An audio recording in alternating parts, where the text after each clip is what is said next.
Kasi may alas talaga ang mga Duterte. Yung dalawang lalaki pong ito ay dalawang matalik na kaibigan ng ating dating presidente. Ang gagawa ng paraan, ito po ay matataas. Ito ay matataas na tao. Gagawa sila ng paraan para matulungan po ang ating Tatay Digong na makalaya at makalis ng ICC o may bigay sa kanya ang justice. Dalawang lalaki na matataas. So maaaring ito ay dalawang pangulo o dalawang namumuno sa isang bansa. Isang magandang pag-asa sa oras po na muling maluklok ang babaeng Duterte. Ayan po. Kung sakali po at maluluklok ang isang babaeng Duterte sa isang mataas na posisyon, ay magkakaroon po ng isang magandang pag-asa.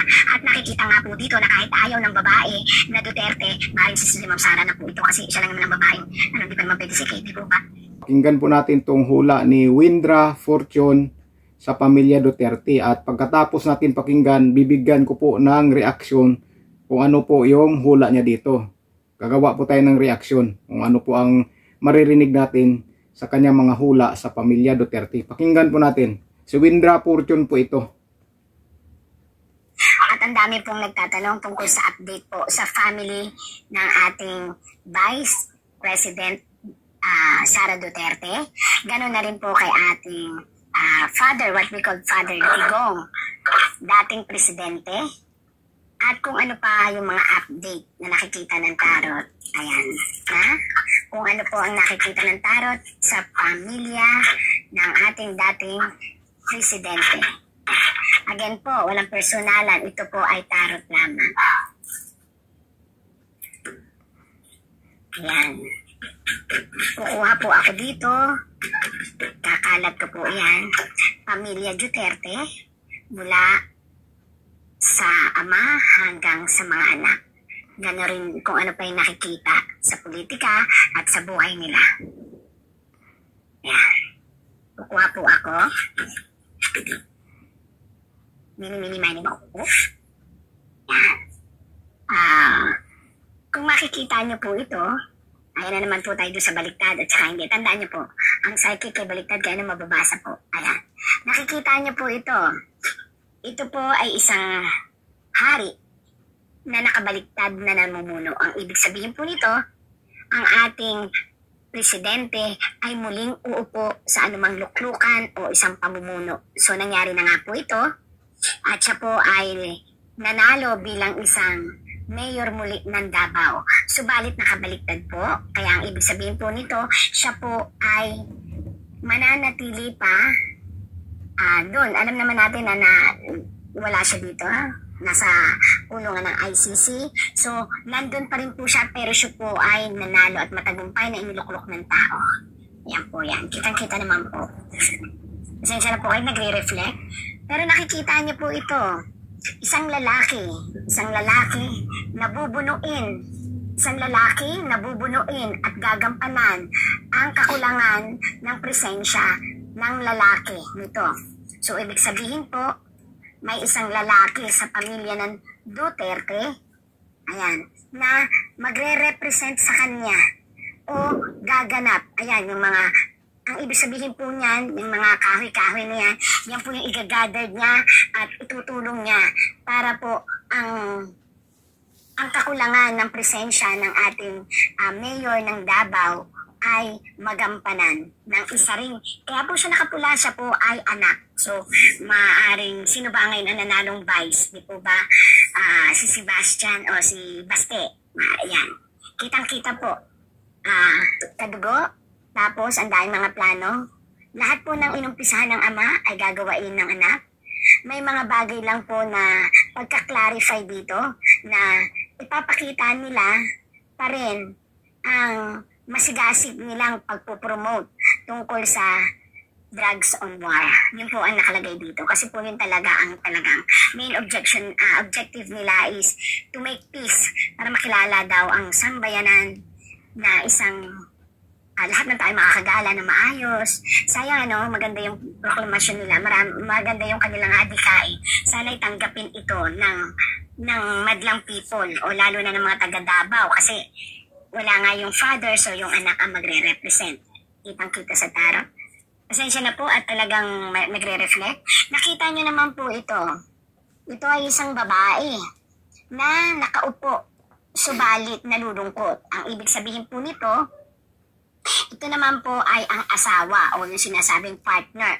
Ibig sabihin po nito, ang pamilyang Duterte o ang ating si father na tawagin ay Tatay Digong, kahit na po sabihin pa natin open naman po ang kanilang buhay, kahit sabihin pa po natin na siya ay nagkaroon ng ibang pamilya at may una siyang pamilya in a Muslim way, ibig sabihin po nito, intact ang pamilya, magkakatulungan. Actually po, tutulong ang isang may edad na babae. So, maaaring ito ay mother ni Baste, na asawa ng ating dating presidente, upang magkaroon siya ng mga proyektong pangkababaihan.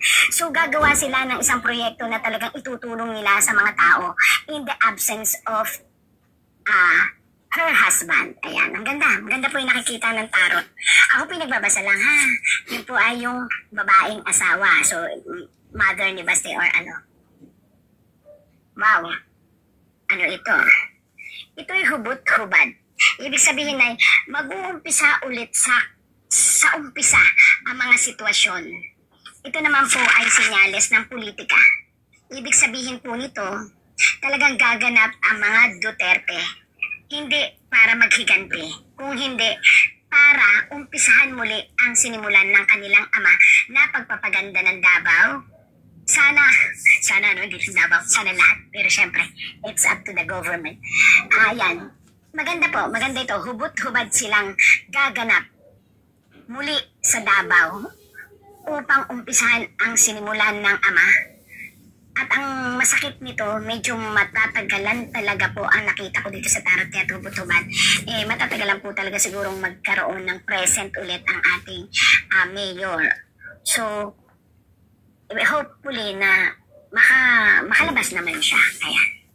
Para yung hubot-hubad ay biglang hindi naman maging parang napakahirap para sa mga beginner ulit. Kasi iba pa rin yung the father. Wow! Nakita niyo po ba itong fight? Ito po ay si tatay. Mismo ang ating dating presidente po ay lalaban mula sa kanyang kalusugan dahil po ang kanyang dugo ay talagang hindi maganda, ang up and down ng kanyang diabetic, and hopefully gumaling siya, pero I rather na mas safe muna siya sa ICC or safe muna siya doon. Yun po ang masasabi ko na sinabi ng tarot. Mas maganda po na mas safe muna siya doon, although mas kung tutusin, mas maganda na siya ay makabalik na.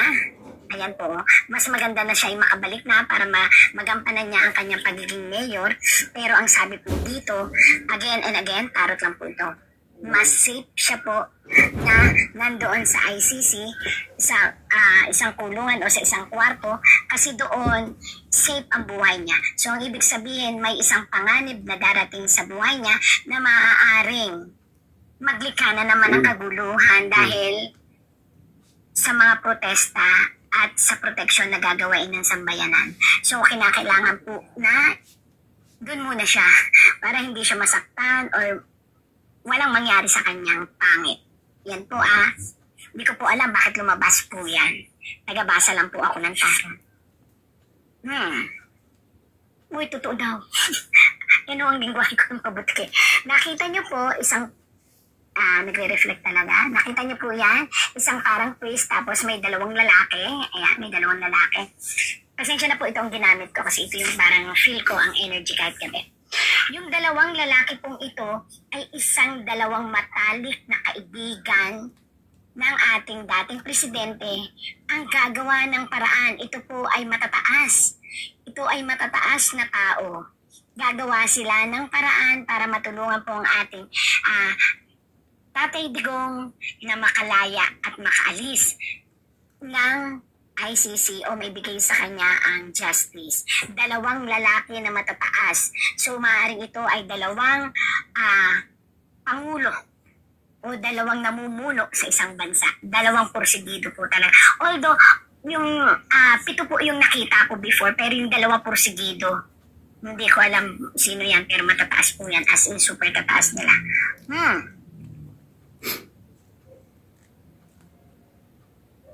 Ito ay kalungkutang dinaranas ng ating Tatay Digong doon kasi gustong-gusto na niyang umuwi. Actually, Pero sabi ko nga again, para sa akin na nakita po ng tarot, kahit ako gusto ko rin po siyang makauwi na, kasi nanalo naman talaga siya bilang mayor, at saka nakita ko yung simpatsya ng mga tao sa kanya, mas safe pa rin siya doon. Kasi doon, ang poproblemahin lang po natin ay ang health niya. So again and again, nakita lang po ito ng tarot. Oras na po siya ay nakalaya ng hindi pa nakatakdang panahon ng kanyang kaligtasan, maaari po siyang may isang hindi ko makita to pero ayoko magsalita dahil nakita ng tarot, isang aksidente. So sana naman ay wag. Kaya mas magubuting doon muna siya sa ICC at doon health lang ang problema natin. Kasi once na may nangyari po sa kanya, magkakaroon ng napakagulo na naman po Pilipinas. Kasi hindi lang po Pilipino ang magkakagulo buong mundo. Kaya doon na lang po muna ang tatay natin na iniidolo. Kasi doon kalusugan lang ang problema. Pag nasa takdang panahon na at safe na, pwede na siyang umuwi. Sa ngayon po kasi, bakit sinabi po ng tarot na kapag safe na? May isang lalaki, namumuno ito, isang mataas na namumuno sa ating Pilipinas. So it means isa ring presidente. Ang mukhang nabubuksan ang kanyang kaisipan. Nagba. Ang mukhang magbababa ng kanyang sarili. Dahil napapansin niya na ang lahat ng nangyayari ay sa kanya isisisi. Kung matatandaan niyo po sa last kong mga vlog na mayroon tayong tarot na nabasa doon na lahat ng mangyayari sa pamilya Duterte, pati po sa impeachment na sinasabi, kapag ito ay natuloy, ang lahat po ng blame ay mapupunta dito sa lalaking lumabas na ito. So, pag-isipan nga. Kaya ang sabi ko po dito, mas maganda na kapag nasa tama na ang sitwasyon, kapag humupa na ang lahat, kapag naisip na niya ng totally nitong lalaki na nakaupo, kita niyo naman po yan, lalaki, nakaupo, na napapalibutan ng kapangyarihan. Ito po ay maaaring mas save po ang buhay ng ating Tatay Digong o ng ating dating presidente kasi sasabayan kasi ng mga salbahe yung kaguluhan ngayon. So hindi ko alam kung sino yung mga salbaheng yan pero ang lahat ng yon ay mabiblame dito sa nakaupo na actually may alam din siya pero marami ang nasa paligid so hindi natin alam kung alin ang susundin sa lahat ng mga payo. Ayan po. Yan, sana naman ay, yan po again po ha, yan po ay isang tarot lamang. Kita nyo naman, isang lalaki nakaupo na puro kapangyarihan, nagre-reflect nga lang, ayan, puro kapangyarihan. Kapangyarihan at kayamanan yan. Sino ho ba sa atin dito? Di po ba ang pinaka-makapangyarihan lang ngayon natin ay ang presidente? So, inire-represent po yan ng tarot. So, binabasa ko lang po, ayan. Oops. Nagdadalawang isip. Ayan. Nagdadalawang isip. Ito po ay nagre-represent po ito ng ating gobyerno. So sa case po ng ating dating presidente na si Tatay Digong, ang ibig sabihin po dito nagre-represent ito ng government. Ang ating gobyerno ngayon ay naiipit. Bakit po? At nagdadalawang isip, naguguluhan. Lahat ngayon po ng mga nakaupo na dating, hindi po yung ngayong na-elect yung mga dati pong nakaupo na hindi pinalad na maiboto, ngayon sila lahat ay nagkakagulo. Nagdadalawang isip sila. Itutuloy ba ang impeachment o hindi? Totoo po yan, lumabas po yan, gobyerno po yan, gobyernong nakabaliktad. Ang ibig sabihin, nakita nila ang puwersa, nakita nila ang kapangyarihan ng pagkakaisa ng mga tao na nagmamahal sa dating presidente na ipinasa ang pagmamahal sa mga tao sa anak naman niya na babae na si Vice President Sara Duterte, na ngayon ay maraming impeachment na gustong ibato sa kanya. Kung matatandaan niyo rin po yung vlog ko dati na nakalagay doon na may 3 o 4 na impeachment na gustong ibato sa kanya, pero may isang natatago dun sa higaan ng babae. May babaeng nakahiga tapos may isang espada. Ang ibig sabihin po noon, kaya sinabihan ko noon na huwag ituloy ang impeachment. Or sana mapag-aralan ng mga tao na nagdidikta doon sa ating gobyerno na ituloy ang impeachment. Kasi po yung espadang yon ay napakatatag. Yung espada pong yon ay maaaring maging kalasag na natatago para po lahat ng nagtatag ng impeachment ay mabuwag sa politika. Kung politiko man sila ay hindi paniwalaan ng tao at sila po ay hindi iboto. At nangyari nga po, di po ba? Ang ibinoto nila po ay ang lahat ng side ng ating mga ka-Duterte. Pasensya niyo na po ako sa aking pagsalita. Kaya po ikinukwento ko po sa inyo kasi ini-interpret ko po at buhay po ang tarot natin. Sinasabi po niya sa isipan ko, sinasabi po niya kung ano ang kahihinatnan once na itinuloy po ang impeachment. So, pag-isipan again. Kasi po, ito po ay pagdadalawang isip ng gobyerno sa isang kaso of impeachment. Paano nangyaring impeachment? Kung makikita niyo po dito, nakataas ang isang paa at may barko. So, sailor at yung star, ang ibig sabihin po ay politika, maningning. At ang ibig sabihin po noong juggle, nagdadalawang isip, ibig sabihin po noon ay magulong impeachment. So, para po sa nanglatag ng impeachment, ito po, pakinggan niyo po ito. Kung ako po sa inyo, ihinto na ang impeachment. Yun po ay sabi ng tarot, yun po ang sabi. Kasi may alas talaga ang mga Duterte. Wala po talagang bahid na anomalya kung hindi personalan na po ito ang nangyari. Kaya sana mapag-isipan po ito kasi malakas po ang mangyayari na kaguluhan oras na natuloy o itutuloy ang impeachment. Sinasabi ko lang po yan, ha?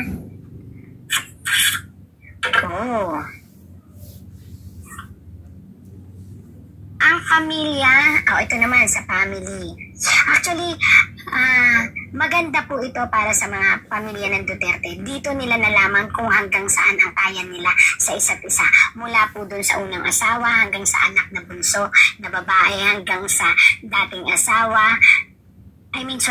Pero yun naman po ang palakaran. Pero asawa pa rin siya kasi wala naman divorce dito sa atin sa Pilipinas. Pero lahat po sila ay nagkaisa, naging masaya at nagmahalan at nakilala nila ang isa't isa. So, mas maganda silang makapagseserbisyo ngayon sa mga tao. Ayan. Open book naman ang buhay nila. So, labas tayo dyan. Isang magandang pag-asa sa oras po na muling maluklok ang babaeng Duterte. Ayan po. Kung sakali po at maluluklok ang isang babaeng Duterte sa isang mataas na posisyon, ay magkakaroon po ng isang magandang pag-asa. At nakikita nga po dito na kahit ayaw ng babae na Duterte, maaaring si Ma'am Sara na po ito kasi siya lang naman ang babaeng, hindi pa naman pwede si Kate, di po ba? Lalong hindi pwede yung asawa. So, ang sabi po dito ay bagong pag-asa sa partido ng mga Duterte. Isang pag-upo ang magaganap. At ang pag-upo pong ito ay kinakailangan pong ipagdiwang din kasi sa history po ay lalabas po ito na magiging maganda ang kalalabasan ng pamumuno ng babae. Kung sakali po natatanggapin niya. Kasi dito nagdadalawang isip pa rin siya. So ayan. Napakagaling po manghula yan ni Windra Fortune. Kung gusto nyo pong makikinig sa mga hula niya, pumunta po kayo sa channel niya, Windra Fortune po. Magaling po yan. Magaling po manghula yan si Windra Fortune. At yung mga hinula niya ngayon, yung mga sinasabi niya ay totoo po yun. Totoo po yun, yung sinasabi niya na naguguluhan ang palasyo o ang Malacanang at yung mga nag-impeach kay VP Sara Duterte, yung mga senador dyan, naguguluhan po. Alam niyo po kung bakit? Kasi timbang-timbangin po nila yan dahil kapag ituloy yung impeachment na yan at bumuto sila para makonvict si VP Sara Duterte, hindi sila makakalimutan ng taong bayan na mga sumusuporta sa mga Duterte, lalong-lalo na po sa amin sa Mindanao. Hindi po yan sila makakalimutan kung buboto sila para makonvict si VP Sara Duterte. Kaya yung iba dyan, magdadalawang isip yan. Bukod na lang po dyan sa mga gigil, sila ni Risa Hontiveros. Mga gigil yan. Kaya magdadalawang isip yung mga senador dyan. Kaya yan ang impeachment ni VP Sara Duterte. Malamang yan, ang mangyari po dyan ay mabasura po yan. At kung hindi po mabasura, mananalo pa rin si VP Sara Duterte at ma-acquit po siya. Yan po ang ibig sabihin niya sa hula na yan. Kasi nga po, magdadalawang isip po talaga sila dahil mga politiko po ang mga yan. Kailangan po nila ng boto ng tao.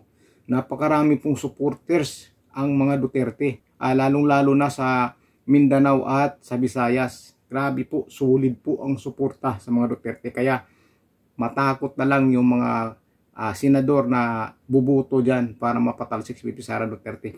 Pero sa tingin ko, mababasura po yan. At saka sa sinasabi niya na may tutulong kay Pangulong Rodrigo Duterte na matataas na tao, yan, totoo po yan.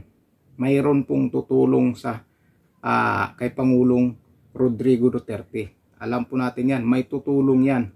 Hindi lang po yan nagsasalita. Kung sa baga, gumagawa lang po yan sila pasikreto. Kaya hindi lang basta-basta mapakulong yan si Pangulong Rodrigo Duterte. At ang mangyayari din dyan, baka mangyari din po yan kagaya sa impeachment ni VP Sara Duterte na mabasura din po yung kaso na yan.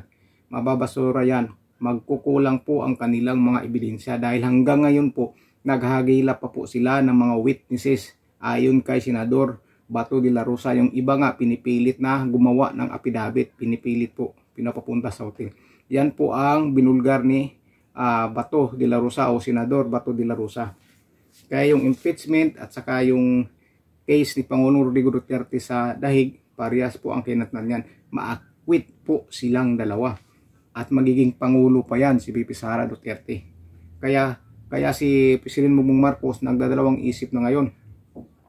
Nagdalawang isip na, totoo po sabi ni Windra, nagdadalawang isip po talaga dahil sa suporta ni President, dahil sa suporta ng mga Duterte. Grabe pong suporta po talaga. O paano na lang kung maging Pangulo si VP Sara Duterte at hindi niya babaguhin yung style niya at lagi po siyang ididihil at lagi pa rin niyang habulin ang mga Duterte, babalikan po siya. Kaya nililigtas siya ngayon, unti-unti siyang nililigtas ng kanyang kapatid.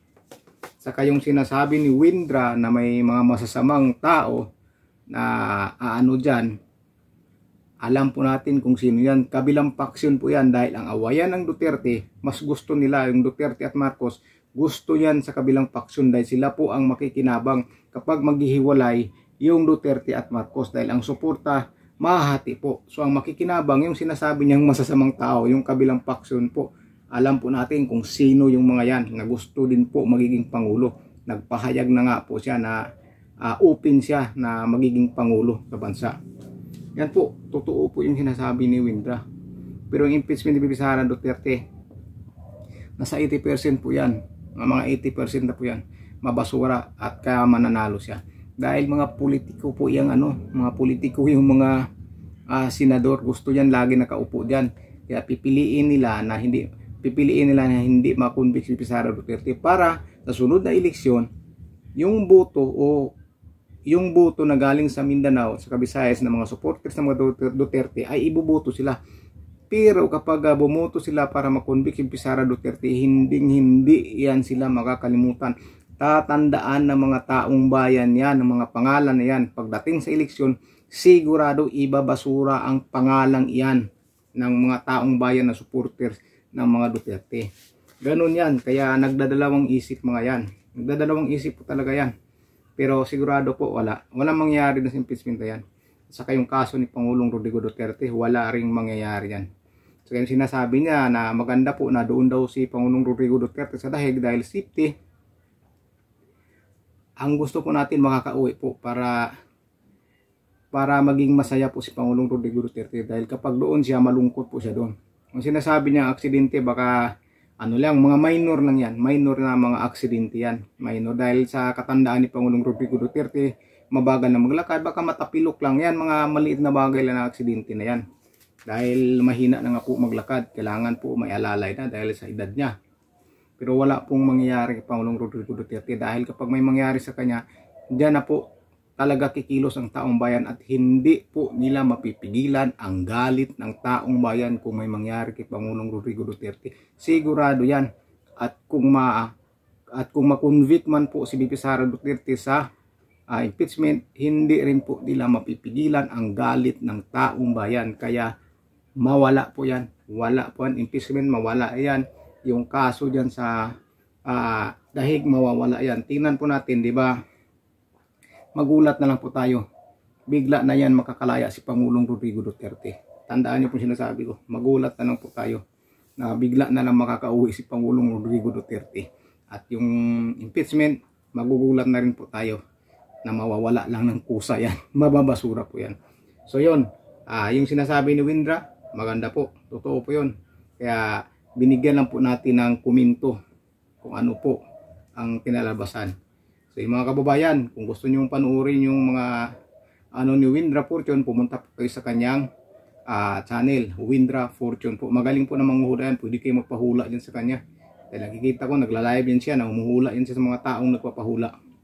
Kaya lang po mga kababayan, ano po bang masasabi nyo dito sa kinukomento ko at saka sa hula ni Windra sa magiging lagay ni Pangulong Rodrigo Duterte at kay BP Sara Duterte sa impeachment at saka sa case na doon sa dahig sa ICC Netherlands.